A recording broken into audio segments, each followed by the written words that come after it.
দেশে শান্তি আসবে কেমনে? নেতাও নামাজ পড়ে না, অনুসারীরাও নামাজ পড়ে না। বক্তৃতা করতে করতে সময় চলে গেল, নামাজ আদায় করলো না।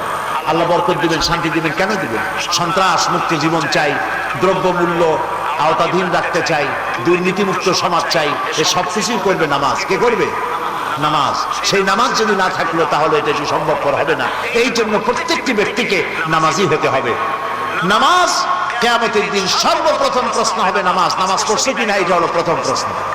এই প্রশ্নে যে ফেল করবে জাহান্নামে যাবে, প্রশ্ন পাস করবে জান্নাতে চলে যাবে। সুবহানাল্লাহ বলে।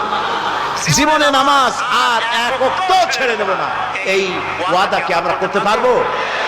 পারবো?